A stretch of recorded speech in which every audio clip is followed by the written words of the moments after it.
Bom dia, bom dia. Bom dia, meus amores. Como vocês estão? Eu estou bem, graças a Deus. Vamos lá para mais um dia, né? Dia 32. Vamos continuando aí o nosso estudo da Bíblia, com muita honra e muita glória, e honrando sempre a palavra de Deus. Amém? Vamos orar? Hoje as nossas orações e a nossa analogia vai ser curtinha, porque a nossa leitura é um pouquinho mais extensa, tá bom? Senhor nosso Deus, gratidão pela Tua palavra, que vos revela Jesus como centro da história e da nossa fé. Abre o nosso entendimento para compreendermos o Teu plano, não apenas com a mente, mas com o coração. Que tudo que for lido hoje nos aproxime mais de Ti e nos ajude a viver como verdadeiros discípulos de Cristo. Em nome de Jesus. Amém. Amém, meus amores. Vamos começar nossa leitura. Para quem está nos acompanhando, nós estamos na introdução de Mateus, assuntos principais. A descrição de Jesus.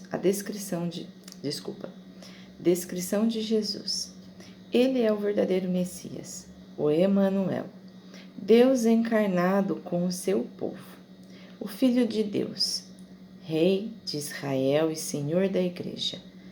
Capítulos 1, 23, 2, 14, 33, 16, 16, 18, 20, 21, de 5 a 9. 2. A ligação entre o Antigo e o Novo Testamento.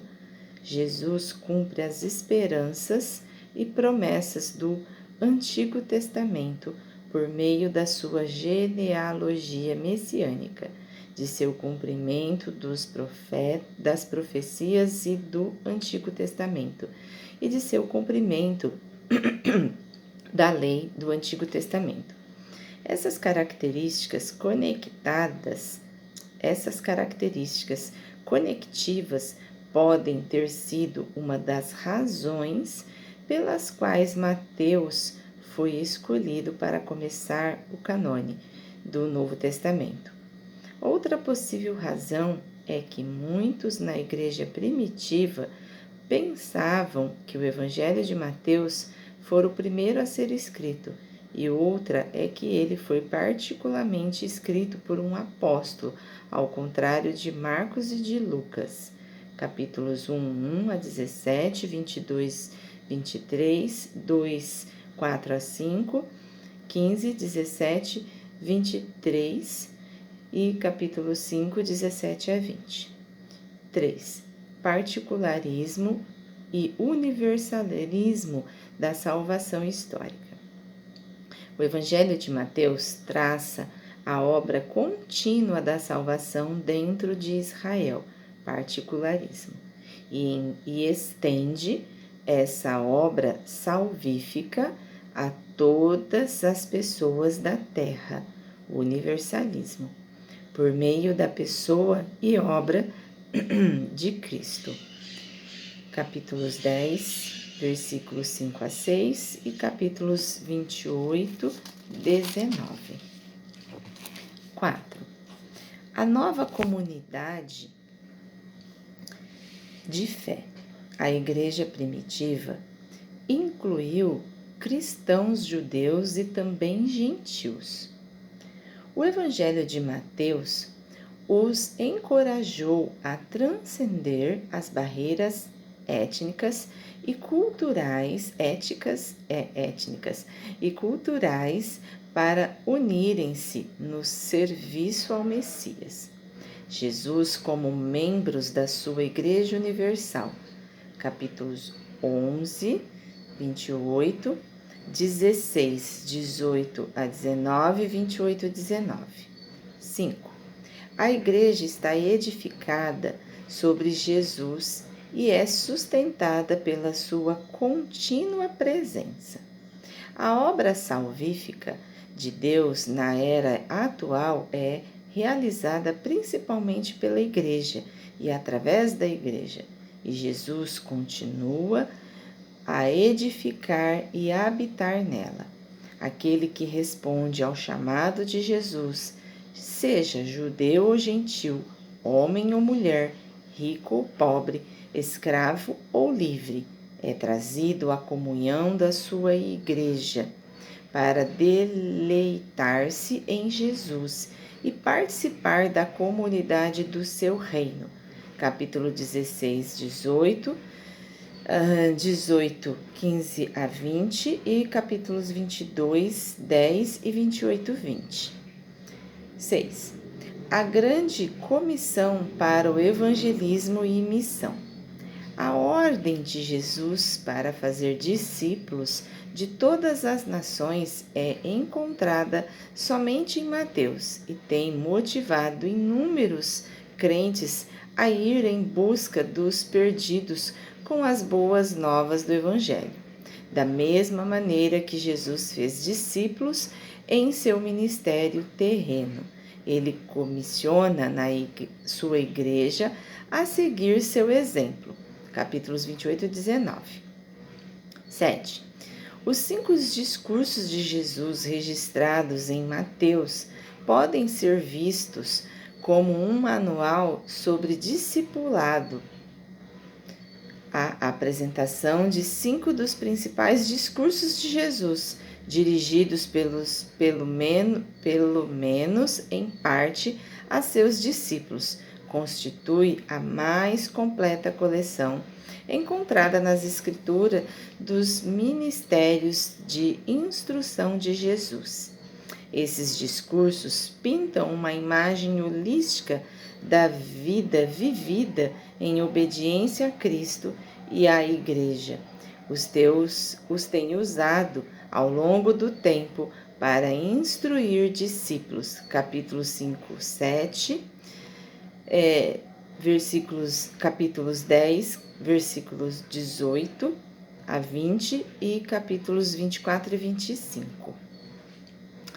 O cenário de Mateus.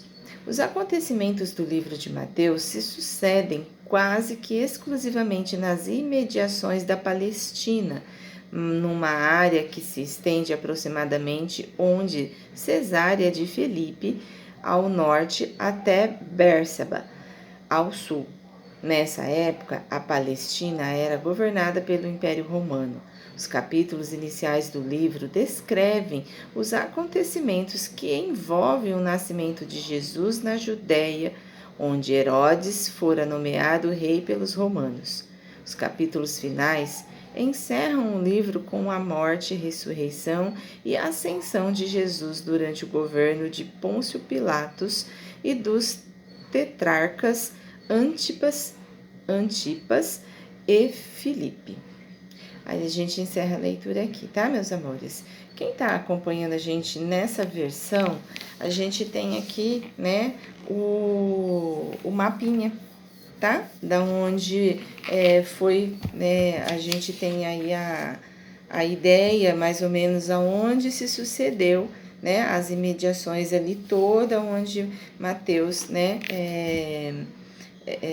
onde foi os acontecimentos do livro de Mateus. Amanhã nós vamos a gente não vai fazer a leitura desse esboço, tá? A gente só vai fazer uma analogia sobre ela e uma analogia geral aí, né? Sobre tudo que a gente vivenciou, tá? Até agora. E depois, na terça, a gente já entra no Evangelho de Mateus, né? 34 dias para a gente chegar aqui. O que nós aprendemos nesses 34 dias, né, meus amores? Então, a gente viu que realmente não podia faltar, porque foram muita coisa, né? E tem muita coisa por vir ainda, amém? Vamos para a nossa analogia, então. Assuntos principais. O Evangelho de Mateus nos apresenta Jesus como centro de toda a história da salvação. Ele não surge desconectado do passado, mas como o cumprimento vivo das promessas feitas por Deus desde o Antigo Testamento. Mateus mostra que Jesus é o Messias esperado, o Emanuel, Deus conosco, que entra na história humana para restaurar aquilo que foi rompido. Ao mesmo tempo, esse Messias não pertence apenas a um povo específico. A salvação começa em Israel, mas se abre para todas as nações. Nesse caminho nasce uma nova comunidade, a Igreja, não definida por etnia, classe social ou origem, mas pela resposta ao chamado de Jesus. A Igreja não é apenas um lugar, mas um corpo vivo, sustentado pela presença constante de Cristo. Os discursos de Jesus distribuídos ao longo do Evangelho funcionam como um verdadeiro manual de discipulado. Eles ensinam como viver no reino, como se relacionar, como perdoar, como preservar, como perseverar e como anunciar o Evangelho. Mateus nos lembra que seguir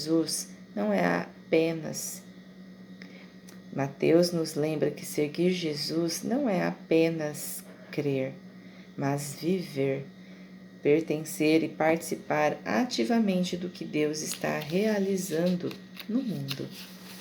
Que possamos então fazer a nossa parte a cada dia. Que possamos ajudar a construir um mundo melhor, cada um no que é seu. Eu falo assim, né? Se eu não posso estar ali e fazer, se eu não posso mudar aquilo, se eu não posso mudar a situação, eu posso fazer uma única coisa: orar, pedir, interceder. Então é isso que eu faço. Em todas as coisas que eu não posso colocar minha mão, ou que não cabe a mim, ou que eu não tenho o que fazer. Então, em vez de eu ficar revoltado com aquela situação, em vez de eu ficar falando, criticando, né? E parado, consumindo aquela energia aqui dentro de mim, então eu oro. Então, se eu sei de uma situação que eu não posso mudar e que eu não posso estar lá para fazer diferente ou para mudar a cabeça daquela pessoa que está provocando aquela situação, o que eu vou fazer? Eu vou simplesmente orar, interceder. Se cada um dos revoltosos, em ambas situações, dobrasse seu joelhinho e orasse por aquilo que está acontecendo, as coisas já teriam mudado. Mas muitos que não podem fazer nada, apenas ficam na crítica, na revolta. Em vez de mandar energia positiva, manda só energia negativa. É uma frequência, né? Que refletimos sobre isso, amém? Vamos orar? Pai amado, gratidão, porque em Jesus encontramos sentido, direção e pertencimento. Gratidão porque a tua salvação alcança todos sem exceção. Entregamos a ti nossa caminhada, a nossa comunidade, todos os nossos familiares, para que sejam alcançados pela tua graça e pelo teu amor. Ensina-nos a viver o Evangelho com verdade, humildade e compromisso. Seguimos confiantes na tua presença constante conosco e que nesse momento o Senhor envie para todas as situações, planeta, para todos os estados, para tudo que é necessário nesse planeta a ser melhorado, a sua luz, o seu amor e o seu discernimento. Em nome de Jesus. Amém. Amém, meus amores. Um ótimo domingo. Que todos possam estar aí na presença de Deus. Uma ótima semana, com muitos plantios saudáveis. Tá aqui, ó. E assim, num mês lindo, mês de fevereiro, o meu mês. Nós vamos chegar lá. Que Jesus possa abençoar e florir esse seu mês com sabedoria no plantio, com amorosidade no cultivo e com gratidão na colheita. Amém? Beijo. Ficam com Deus. Que Jesus esteja com todos vocês. Amém? Até amanhã.